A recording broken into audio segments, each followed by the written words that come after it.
सो है guys, news boy. तो सबसे पहले हम लोग बात कर लेते हैं तेलंगाना की एक वुमन के बारे में जिसने अपने हस्बैंड को चाकू से अटैक करके मार दिया एंड उनको तेलंगाना हाई कोर्ट ने सिर्फ 500 रुपीज का फाइन लगा दिया है। यस, पहले तो पुलिस वो वुमन के अगेंस्ट में केस रजिस्टर किए थे अंडर सेक्शन 302 जो कि का केस है, बट ट्रायल कोर्ट में उनको कन्विक्ट किया गया अंडर सेक्शन 304 पार्ट 2। मतलब उन्होंने मारा तो है बट उनका इंटेंशन नहीं था मारने का, बट उन्हें पता था कि अगर मैं चाकू से हमला करूंगी तो सामने वाले का डेथ हो सकता है। तो इसलिए ट्रायल कोर्ट ने उन्हें 4 साल का सजा सुनाया एंड 500 रुपए का फाइन लगा दिया। जिसके बाद जो वुमन है वो पहुंच जाती है Telangana high court trial court के इस डिसीजन को चैलेंज करते हुए। वहाँ जो वुमन के लॉयर है वो क्लेम करते हैं कि ये जो इंसिडेंट हुआ उसको डायरेक्टली देखने वाला कोई विटनेस नहीं है। ऑल्सो वो क्लेम करते हैं कि से पहले वो वुमन के हस्बैंड काफी वायलेंट बिहेव कर रहे थे। बता दूं, जो हस्बैंड एंड वाइफ है वो एक साथ नहीं रहते थे, ठीक है। हस्बैंड अपने घर में रहता था एंड वुमन अपने पेरेंट्स के साथ। तो जो लॉयर है वो बताते हैं कि जो हस्बैंड है वो अपनी वाइफ से मिलने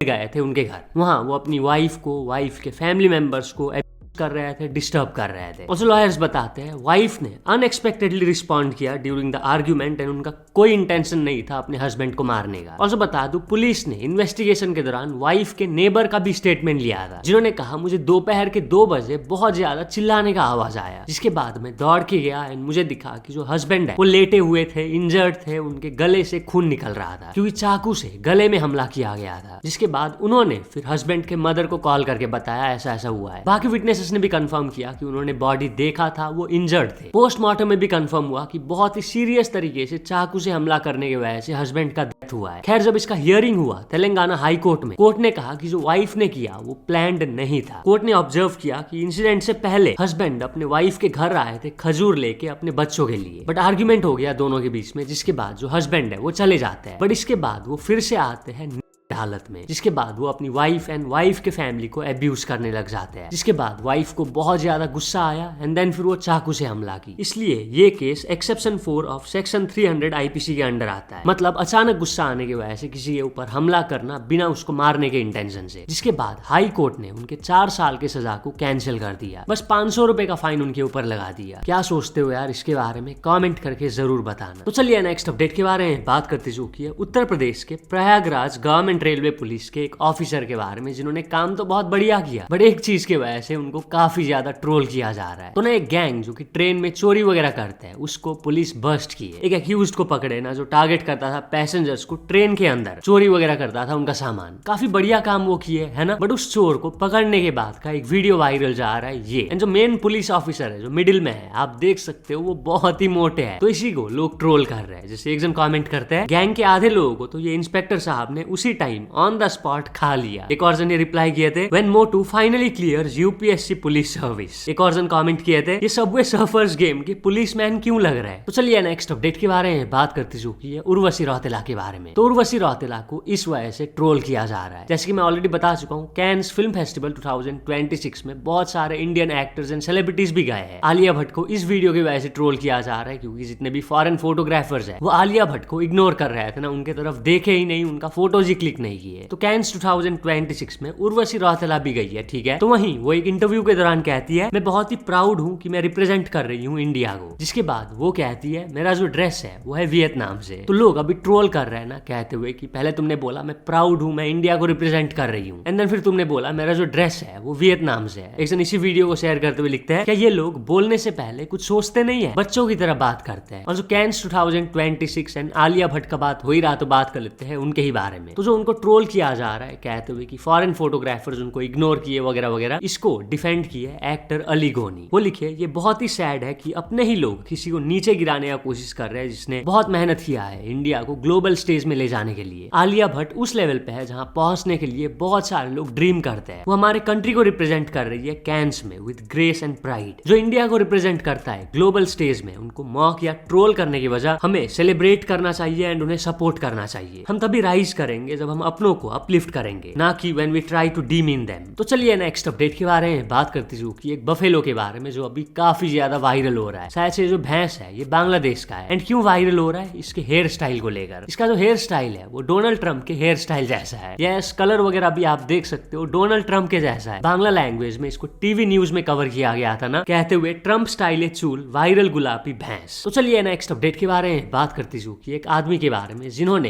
एक लड़की का हेल्प किया एंड एंड कुछ लोग उन्हें सिंप बोल रहे हैं। सिंप मतलब बंदा जो जरूरत से ज्यादा डेस्परेट या ओवर अटैच्ड हो जाए, स्पेशली अटेंशन या अप्रूवल पाने के लिए। होता क्या है, एक लड़की ट्रेन में चढ़ती है एंड उसका दुपट्टा गिर जाता है, नीचे पटरी में गिर जाता है। इसके बाद एक आदमी जो चल के आ रहे थे वो उस लड़की का हेल्प करते हैं। वो अपना लाइफ रिस्क में डाल के नीचे जाते हैं एंड दुपट्टा उठा के लड़की को देते हैं, जिसके बाद वो फिर चले गए। पहले मैं वीडियो दिखा देता हूँ, आप देखिए।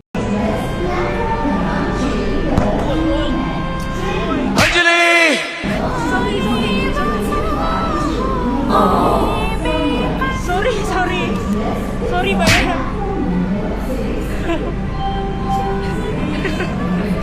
भैया भैया come on so sorry, thank you so much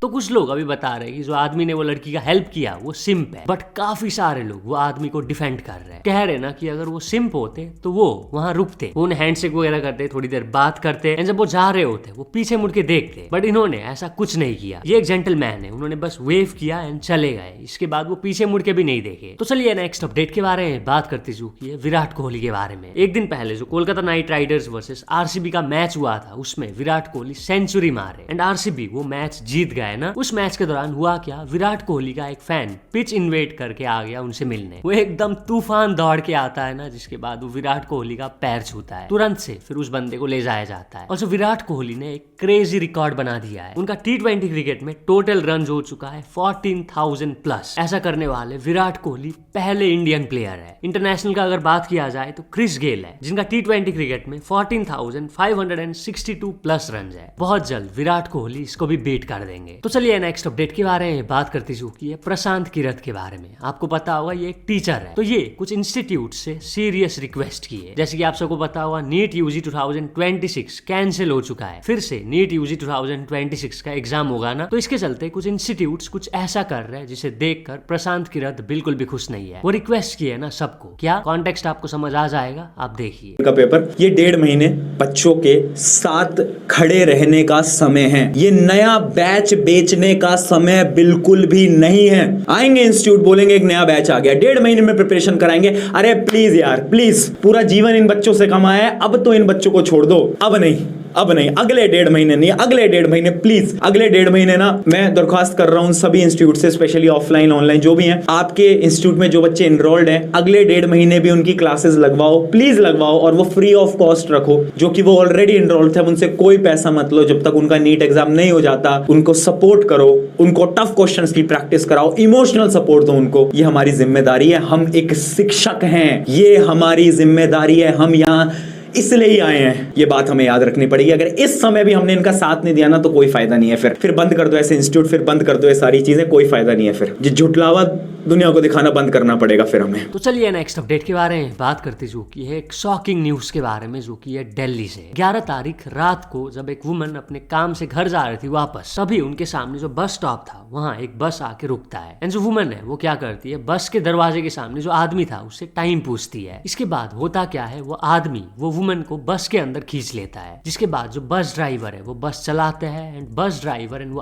आदमी मिलके वुमन को असॉल्ट करते हैं, करते हैं। जो वुमन है वो बता दूं मैरिड है, जिनके 3 बच्चे हैं। ये सब करने के बाद वो वुमन को वो एक खाली जगह में उतार देते हैं। जिसके बाद वो जाके पुलिस कंप्लेंट की, मेडिकल एग्जामिनेशन हुआ उनका, जिसके बाद वो बस ड्राइवर एंड उस आदमी को अरेस्ट कर लिया गया। ऑल्सो वो बस को भी पुलिस ने सीज किया। तो चलिए नेक्स्ट अपडेट के बारे में बात करते जो कि है दिलजीत दोसांझ के बारे में। तो क्या दिलजीत दोसांझ को फोर्स किया जा रहा है बीजेपी ज्वाइन करने के लिए? पंजाब के चीफ मिनिस्टर भगवंत मान का यही कहना है। कल ही मैंने बताया था, आपको पता होगा, दिलजीत दोसांझ के मैनेजर के फार्म हाउस में फायरिंग हुआ है करके न्यूज रिपोर्ट्स आ रहे थे। कहा जा रहा था ना कि लॉरेंस बिश्नोई गैंग ने हमला किया है। जिसके बाद जब पुलिस इन्वेस्टिगेशन हुआ तो पता चला कि ऐसा इंसिडेंट कुछ भी नहीं हुआ था। बट जब इसके बारे में पंजाब के चीफ मिनिस्टर भगवंत मान से पूछा गया तो वो कहे कि बीजेपी ने रिसेंटली दिलजीत दोसांझ को अप्रोच किया था, कहते हुए कि पार्टी ज्वाइन कर लो करके। क्योंकि बीजेपी ने देखा जितने भी एक्टर्स है, सिंगर्स है जो बहुत पॉपुलर है, उनका इलेक्शन जीतने का बहुत ज्यादा हाई चांस रहता है। जैसे तमिलनाडु में एक्टर विजय ने जीता। फिर पंजाब के चीफ मिनिस्टर कहते हैं जब दिलजीत दोसांझ ने मना कर दिया बीजेपी ज्वाइन करने से, तो बीजेपी वाले उनको प्रेशर डाल रहे हैं, उनको इंटिमिडेट कर रहे हैं। वो ये भी कहते हैं कि दिलजीत दोसांझ के मैनेजर के घर में जो फायरिंग हुआ वो भी बीजेपी ने किया है। वो धमका रहे दिलजीत दोसांझ को बीजेपी ज्वाइन करने के लिए। भाई पुलिस खुद बता रही है कि ऐसा इंसिडेंट कुछ भी नहीं हुआ है, एंड यहाँ चीफ मिनिस्टर बता रहे हैं कि बीजेपी ऐसा कर रही है। क्या सोचते हो आप इसके बारे में? कमेंट करके जरूर बताना। तो चलिए नेक्स्ट अपडेट के बारे में बात करते चुकी है रामायणम मूवी के प्रोड्यूसर नमित मल्होत्रा के बारे में। जैसे कि आप सबको पता होगा, रिपोर्टेडली रामायणम मूवी बन रहा है 4000 करोड़ रुपए में। ऑफ कोर्स मेकर्स के ऊपर काफी ज्यादा प्रेशर है, मूवी अच्छा होना चाहिए। रिसेंटली जब नमित मल्होत्रा से पूछा गया कि क्या आपको प्रेशर है बहुत ज्यादा, क्योंकि आदि पुरुष मूवी जो आई थी वो डिजास्टर था बॉक्स ऑफिस में, जिस पर नमित मल्होत्रा कहते हैं, मैं हमेशा फील करता हूँ कि value lies in what we can do best. दूसरे लोग क्या करते हैं उस पर हम कुछ कंट्रोल नहीं कर सकते। हमारे बाद भी लोग आएंगे जो हमसे बेटर काम करेंगे, और हमसे पहले भी ऐसे लोग थे जो इतना अच्छा नहीं कर पाए। ये अप्स एंड डाउन्स नॉर्मल है। फिर वो कहते हैं हमारा फोकस है बेस्ट करने में, चाहे वो एक्टर हो, डायरेक्टर हो, मैं हूं या फिर कोई और। हम सब ने बहुत एफर्ट्स डाले हैं। अगर आपको पसंद आता है तो वेरी गुड, नहीं अच्छा लगे तो हाथ जोड़कर सॉरी बोलकर निकल जाएंगे, और क्या करेंगे। बेसिकली वो बताए कि अगर रामायणम मूवी लोगों को अच्छा नहीं लगा तो वो अपोलोजाइज करेंगे। तो चलिए नेक्स्ट अपडेट के बारे में बात करती चुकी है 12.5 लाख के अराउंड केमिस्ट के बारे में। तो देश भर में 20 मई को 12.5 लाख के अराउंड केमिस्ट प्रोटेस्ट करने वाले हैं, अपना मेडिकल स्टोर बंद करने वाले हैं। सोचो भाई लोगों को इससे कितना दिक्कत हो सकता है। अब ऐसा वो क्यों कर रहे हैं? बेसिकली वो प्रोटेस्ट कर रहे हैं against online medicine sales and heavy discounts by E pharmacies. Yes, जो दवाइयां आजकल ऑनलाइन बिकती है, ई फार्मेसीज जो हेवी डिस्काउंट्स देते हैं, उसके अगेंस्ट में वो प्रोटेस्ट कर रहे हैं। उनका कहना है कि ये प्रोटेस्ट पेशेंट्स की सेफ्टी को लेकर कंसर्न्स हाईलाइट करने के लिए किया जा रहा है। जो All India Organisation of Chemist and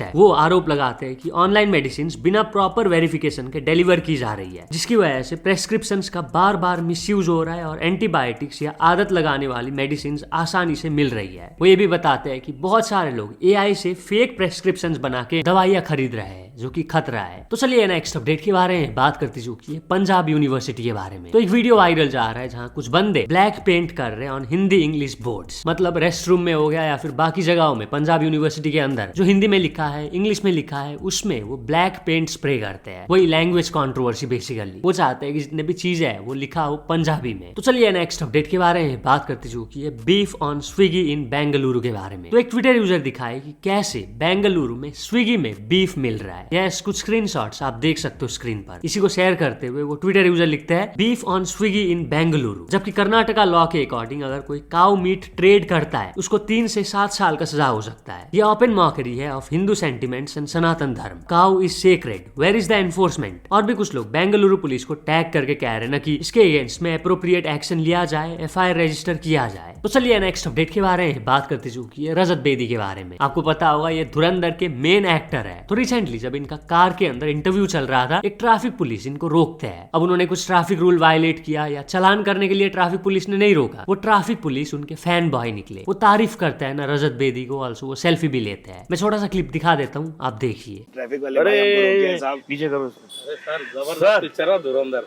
क्या बात कर रहे हो? कैसे सर? मैं इसमें देखा, ये अपना पीवीआर में। अच्छा, वाह सर, आप लोग बॉम्बे जर्नी प्रोग्राम में है अभी? हाँ? हम लोग का शूटिंग चालू है, पॉडकास्ट नहीं ये चल रहा है। यूट्यूब पे आएगा, आप मैशेबल आएगा, इंडिया आप- पे। अभी आपका चालू है क्या? हाँ बाकी क्या कैसा लगा? अच्छा लगा आपको? तो बात ही करने का अलग हिट है, सभी हिट फिल्म है। हाँ भाई, थैंक यू ब्रदर। और ये दूसरा एक पिक्चर कौन सा सलमान के साथ कौन सा था वो? बहुत पिक्चर किया, मुझे तो खुद भी याद नहीं रहता है। और अभी मेरा चालान मत काट देना मेरा इधर। गाड़ी का कलर देख के बोले कलर कौन सा है?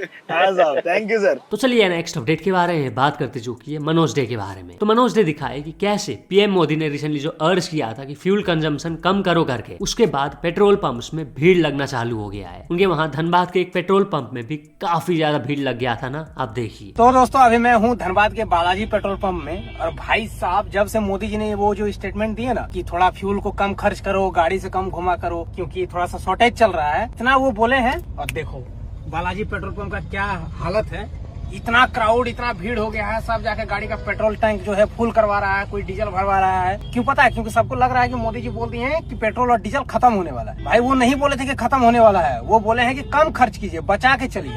क्योंकि जो हमारा अर्थव्यवस्था है वो डगमगा रहा है ना, क्योंकि पैसा बाहर जा रहा है, क्योंकि हमें जो है इम्पोर्ट करना पड़ता है फ्यूल को, पेट्रोल डीजल को, इसलिए वो मना किए थे। और इसलिए बोले कम गाड़ी को उतना ही यूज कीजिए जितना जरूरी है। लेकिन लोग यहाँ पर हो गए हैं पैनिक। और भाई धनबाद झारखंड का ये हाल है, आपके शहर में क्या हाल है वो जरूर बताइए। भयानक मेला जैसा भीड़ चल रहा है, सब आगे बका के एकदम पैनिक होके फ्यूल भरवा रहा है। क्या बोले, चलो ठीक। तो बस आज के लिए बस इतने अपडेट्स थे। अगर तो वीडियो पसंद आया तो लाइक जरूर कर देना। मिलते हैं अपने नेक्स्ट वीडियो में।